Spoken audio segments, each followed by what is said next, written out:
The Dark Tower is a depiction of a Stephen King novel from back in the day, and there's a whole series of them. And this one is the first. It's focused on the gunslinger and what the Dark Tower is, the man in black, and the boy who's got the shine. Overall, I would say this was a good movie.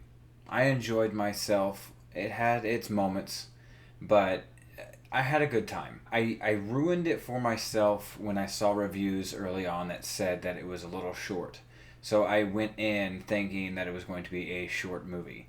And it felt short. I mean, there's times where you go in hearing bad reviews and the movie was good, and yada, yada, yada. This felt right.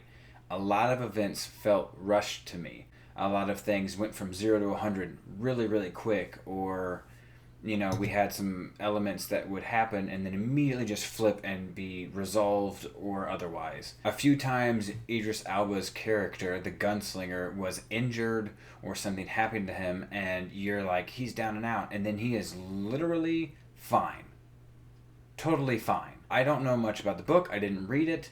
As I understand it, he is very old. He has been protecting the realms for quite a long time, the two worlds, or the many worlds, and he heals faster, he's stronger, he's not like us humans, but it still was a little unbelievable. If, something happens to him that is holding him back, and then all of a sudden, he's totally fine. That's where the connection I'm making. I'm not making him to humans. I'm making the fact that you just couldn't move your arm to now you can shoot with it perfectly fine. That's the kind of stuff that I didn't like. I also didn't like the severe corniness of the family. The little boy, as we all see from the trailers, no spoilers, he's having dreams and he's seeing the tower, Matthew McConaughey's Man in Black, and Idris Elba's gunslinger. Now, his stepfather seems to think he's crazy, and that stuff is corny, and we've heard it all before.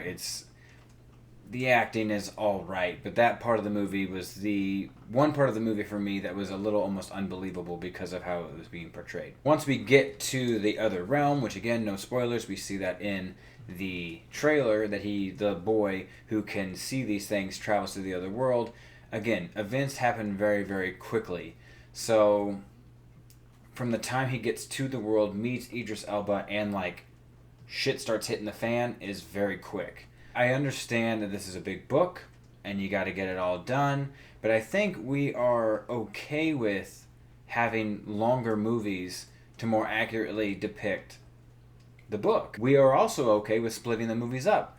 It is being split into two parts when they're kids and when they're adults. If there was a okay stopping point to get the boy into the world, have conflict arise, and then get to a struggle and end it, and then resolve it in the next movie, I would be okay with that. Without reading the books, there were many events that I was just like, I had to be like, okay, that's how that happens, I guess, because there was no explanation and nothing like that. I'll end on a good note.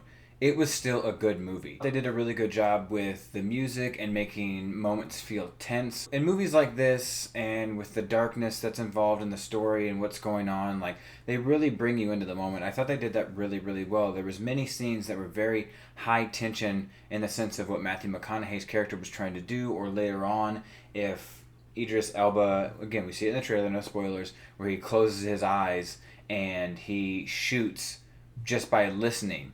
In the movie, it goes way more in depth. It takes a lot more time. It really focuses in on him concentrating on himself and listening to where he needs to shoot. And they do a really good job of getting you into that moment.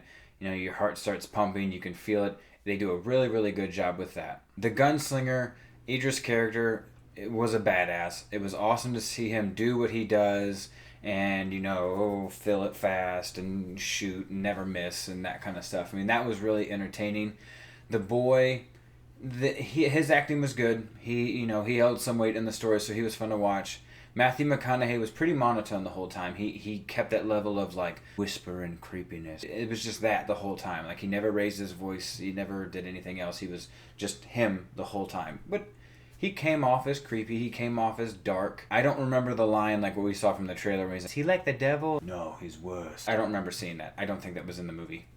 But whatever. Regardless, it was still good. The ending also happened pretty quickly. Stuff was going and there was struggle and I was like, yes! And then it's like, oh, we're Done.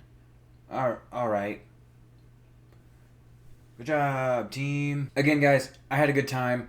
At the end of the day, I still say go see it. I don't think it's a renter. I think you should go see it. I think I went and saw it in the Dolby Experience at AMC, and the action parts were really good, and the non-action parts still looked great and kept me engaged. So I still think at the end of the day, it's worth paying for a movie ticket and go and see it in theaters.